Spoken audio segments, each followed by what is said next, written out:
Hello, hello, hello, and welcome to today's episode of Her Version. This podcast is dedicated to sharing stories of struggle and triumph, a platform that allows individuals to tell their truth in order to inspire and uplift others. For those of you that are new to this podcast and like content like this, make sure you hit that subscribe button. Make sure you follow, like, and share. I am your host, Sabrina Victoria. Let's jump right in.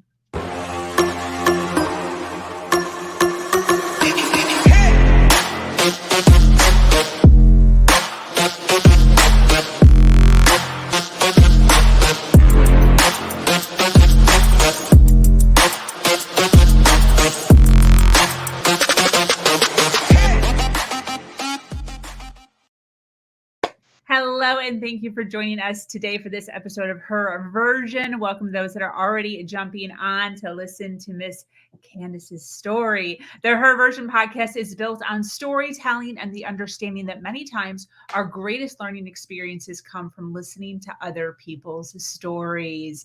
Today, I have Miss Candace Sheppard on here with us to share her story on how she was able to slowly grow her voice and her confidence. She no longer apologizes for her power. She is the founder of Confidence That Converts and is here to help you destroy limiting beliefs that are hindering your future so you can create a powerful one. So our audience is hanging tight. Our audience is here. They're staying steady. They're appreciating everything you're saying. They're getting it. They're like, okay, personal growth. Okay. But what's the steps? What am I supposed to do? I'm in the funk. I'm in the struggle. I'm in the darkness. It sucks. What's the steps? What's my first step? What's my second step? What am I supposed to do? Do you have an answer? Oh, absolutely. I've got plenty to say, apparently, right? Right. The first thing being is you have to spend time with you. That's what a lot of us are avoiding, right? Wait, what does that mean? So I liken this to dating with my students, right? A lot of times we go into the dating pool or the world of dating to get to know other people more than we will ourselves. I am intimately in touch with myself in a way that I can spend time with myself to get that diamond sharp clarity on what I want and to brutally be honest with myself and say when I'm operating in a way that it's not what I want. You can only do that when you spend time with yourself, when you're processing your thoughts, right? When you're growing through that self-awareness that I was talking about, right? So one of the ways that I began doing this is paying attention to the people who were triggering, looking for those patterns. What did I feel like when I walked into different environments? Right? What were the things that actually brought me joy? Right? So, for example, one of the experiences that I went through, my best friend in the whole entire world killed herself. Oh my God. And it was unexpectedly in the midst of all the chaos I was going through with my husband. And so that experience violently forced me into understanding the way I was spending time. And my apologies to those who may be triggered with such a eye-opening shock. Like, if you've lost someone in this way, there's no pain, especially somebody you deeply love that, sees you and feels you and loves you. There is no pain in the world like that. Yeah. Like thinking to yourself, what happened? But that experience violently shoved me into was qualifying the relationships around me and why she was one of the only people who helped me feel this way, and looking at her characteristics, right? And then aligning them with other people around me and going, oh, you're not a friend. And how did you get in here? And then creating value systems on the back end of that. Earlier I talked about the power of your yes and no. Like your yes has no weight or meaning until your no does. Yeah. That experience helped me to qualify the type of people I was willing to say no to and the ones I was willing to say yes to, right?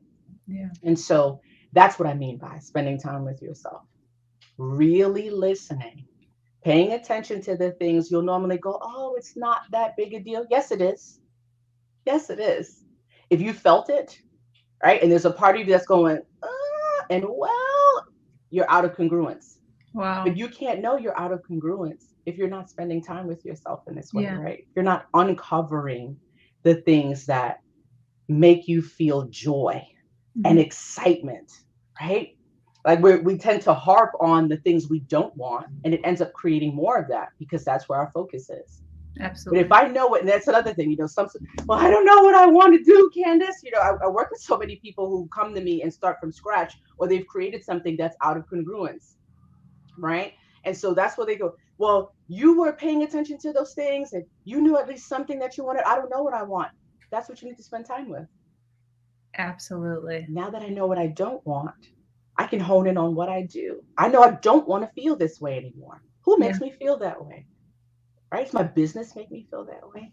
Is it sustainable? Right? My students have these type of, identity crisis, I call them, right? Like moment to moment, because Yeah. business is single-handedly one of the things that develops you the most, the fastest. Like you have to grow up if you're going to do business and you're going to serve other people, Yes. right? Yeah. So if you want to learn what to do and you want to get to spend time with yourself, go into business. Yeah. Business will tell you some things. That said, as you're going through that process in business and you're uncovering more of what you do want and what you don't, it starts to separate things. And that's when you start recognizing, I'm saying maybe, I'm going, oh, I'm hesitating, I'm procrastinating around this, right? Yeah. And it starts to, again, clarify things. And when you look at what a diamond goes through, it comes out of the ground raw. That doesn't mean it doesn't have value. It means it needs to be processed, right? Yeah. We got to explore some things. We're not exploring ourselves enough. We're not paying attention to how we feel in certain environments and with certain people. I mean, even with parents. Parents, like, I can't tell you how many times I've had to distance myself from my mother and my father Yeah. because they don't want to actively participate in life in such a way that it makes room for the things I think and feel and see too. Wow. Right? So we need that kind of permission, but we never get to that point if we're not paying attention to what's happening when we spend time with people and how they Yeah. make us feel. Same thing with environments, right? Same thing with our children. As I was saying, in business, what I tell my students is with their clients, right? Do you really love who you're working with? Are you settling for things that you don't want? Are you building a community that is not in congruence with your personal values? And it makes sense you're resisting doing what you want to do, Yeah. or apologizing for pricing, or not wanting to market and sell, right? Because it Yeah. feels outside of you.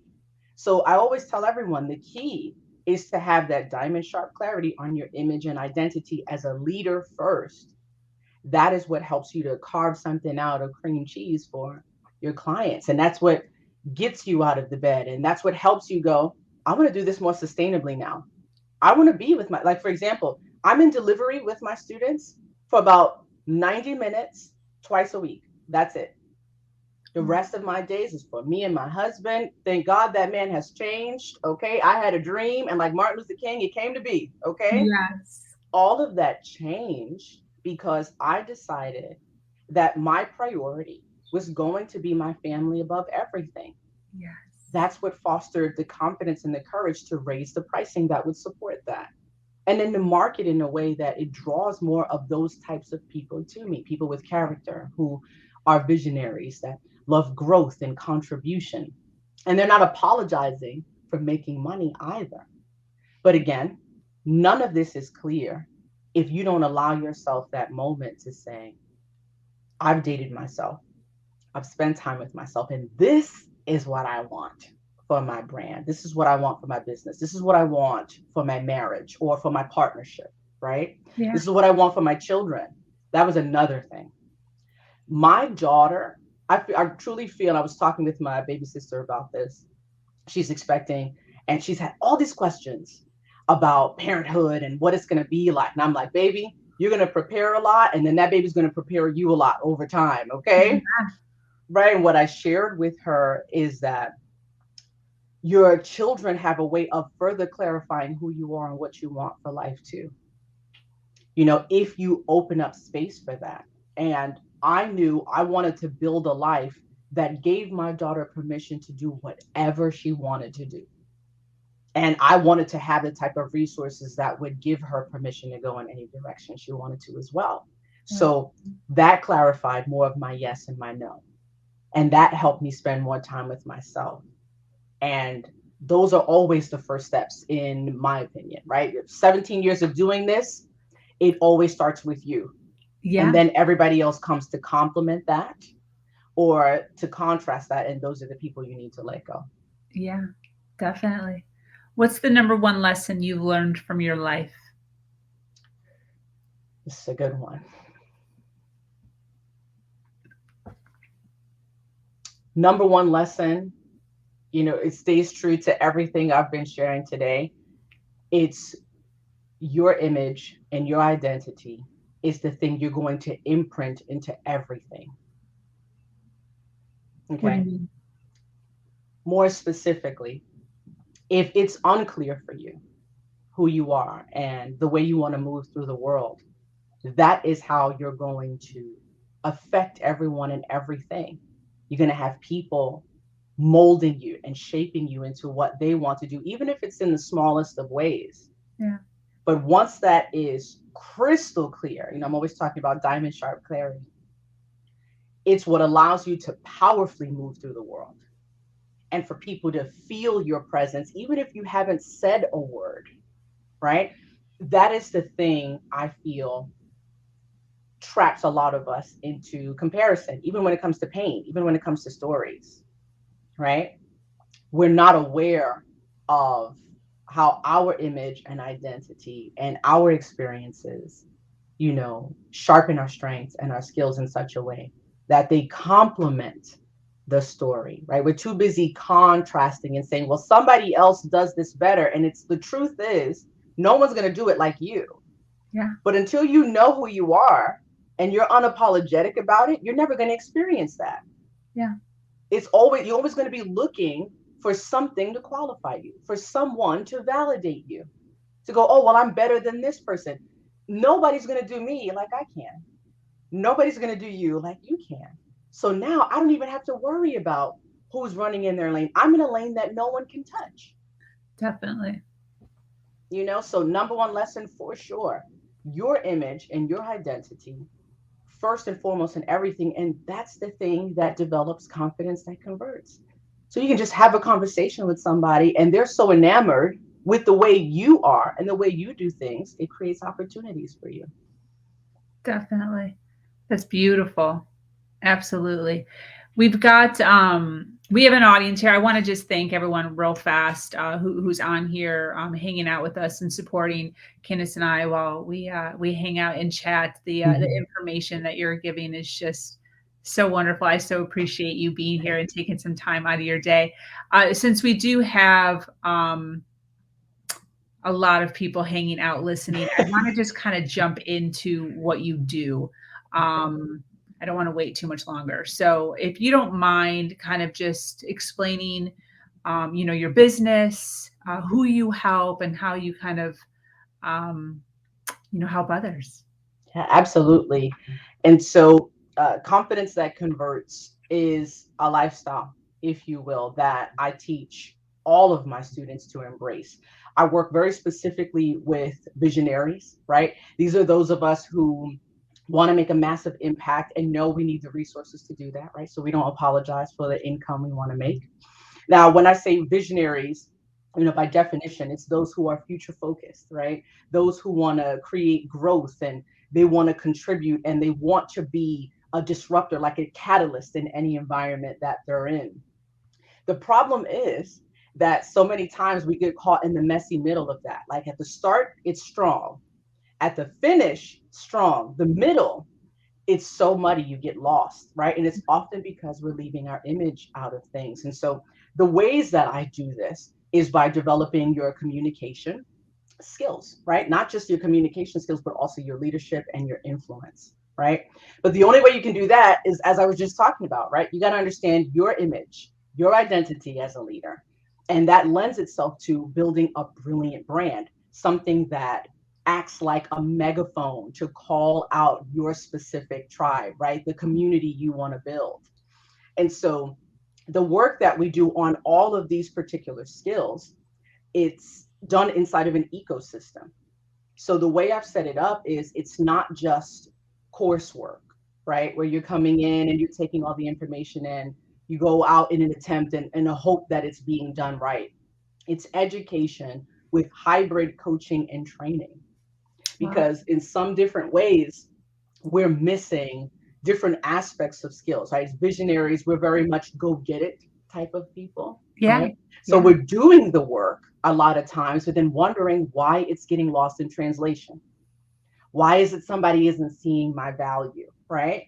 And it's because we're operating in our strengths and we've got the skills, but we've left out the story. Yes. It's huge. It's huge. It's the huge part of the connection, right?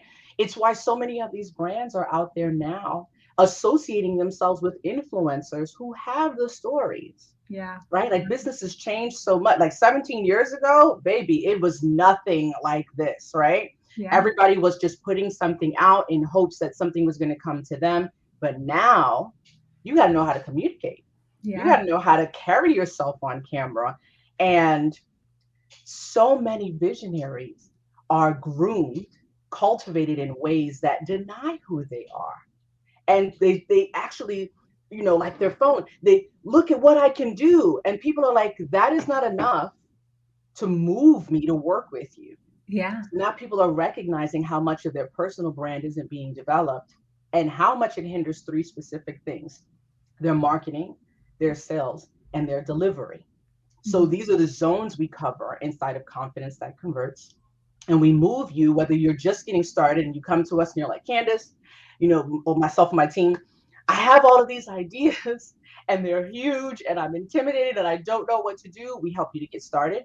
Or if you've already started and you're recognizing there's a gap that's preventing you from growing and is keeping you from hitting your goals, that's what we come in to solidify, right? That's where that brilliant bond comes up, where somebody sees you shining, they see you showing up and sharing, and like that megaphone, they're hearing that specific call that you put out based on your story. And so one thing I want to emphasize is this much though: what we're not doing, which is really important to qualify, is we're not telling you your story has to be told from the painful parts and the dirt and all of these things. No, we're helping you to qualify what that is and identify what you're going to share. So it becomes the powerful part that propels you to the result and your clients to the result they want from you. Beautiful. Right. Once we learn how to do this, we start realizing like there's infinite possibilities. Right now, here's the other side. You can have all this information, right? You can have the education, you can have the coaching, you can have the community. But if you are not addressing all of the things that have gotten you to this point, if you don't know how to cope with the growth, if you don't know how to deal with the stress, you're not going to enact anything. You're not going to have the courage to face yourself in these new ways and to do things differently. Like many of my students, they're like, I need to hire a team and I'm paranoid. And I'm like, your image and identity is off as a leader. Let's talk about the conditioning you've grown up in that keeps you thinking you need to be everything to everyone.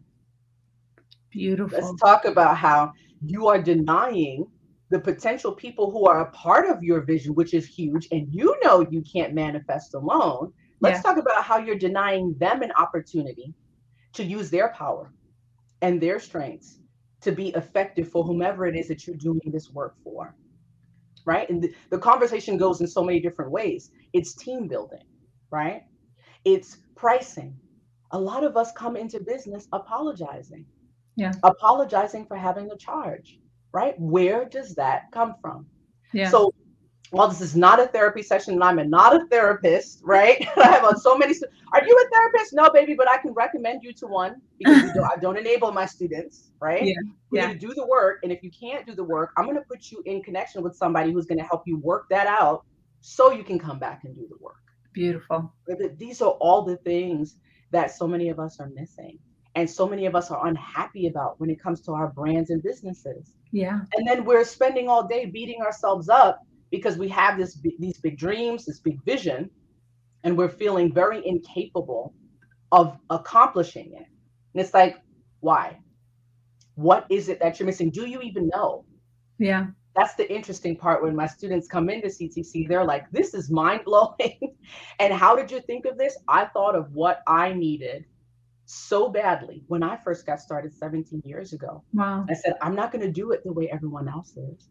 I'm going to do it in a way that honors all the parts of you. So you're building the business sustainably, right? So you come out of delivery and your whole life isn't your business, but you're building a business that is a complement to the lifestyle you want to live first. Beautiful. So because it's an ecosystem, there's a myriad of things we do. But first, got to get you that diamond sharp clarity, right? And all of these things at the end of the day affect the way you market, the way you sell, the way you deliver, even the way you create things. So we come in, we assess all of that. We break down how you're going to go forward based on your vision. And then every week we're in there implementing, putting things together, bringing incredible guests to share that help move that person forward. And typically within 4 weeks of being inside of the live experience, everything is shifting. They're coming in, I hit my goal, I'm crying, I can't believe I did that. And it's, it's literally being surrounded with everything that you need. Wow. So there's the complement of, if you're on a coaching track, there's information on that inside of CTC. Same thing if you want to build a course, digital product, if you want to create a service, all of these things are compensated for there. And it acts like a library that just so happens to have a team of librarians walking you through all these different aspects. And so again, CTC is something I never imagined doing. Wow. How about that, right? And it started when I was knee deep in the beauty industry. So many women I'd be talking to as I was making them up, or when I was working in television, they would be like, I want that kind of confidence. I want to be able to powerfully speak what's on my mind and share it. I have all these ideas. I'd be making them up and they'd be hysterical crying. And I'm standing there scratching my head like, why are people always crying in this chair? Wow. And eventually, over time, I started to notice the patterns. I'm like, maybe I need to explore this and see what's going to happen. And it has manifested into this, and even more that's coming, live events, retreats, production companies, so much more is on the horizon. But it had to be done on my terms, and it had to be done in a way that showed women they could honor who they were. And they didn't have to apologize for any of it. Even now men, doing the same thing with men. So yeah, that's how CTC came to be. And it's not just confidence that converts financially. The word convert has everything to do with change. Like I wanted to help people to self-actualize in such a way it would change their life and their business. Beautiful. So that's what we do at CTC. Beautiful.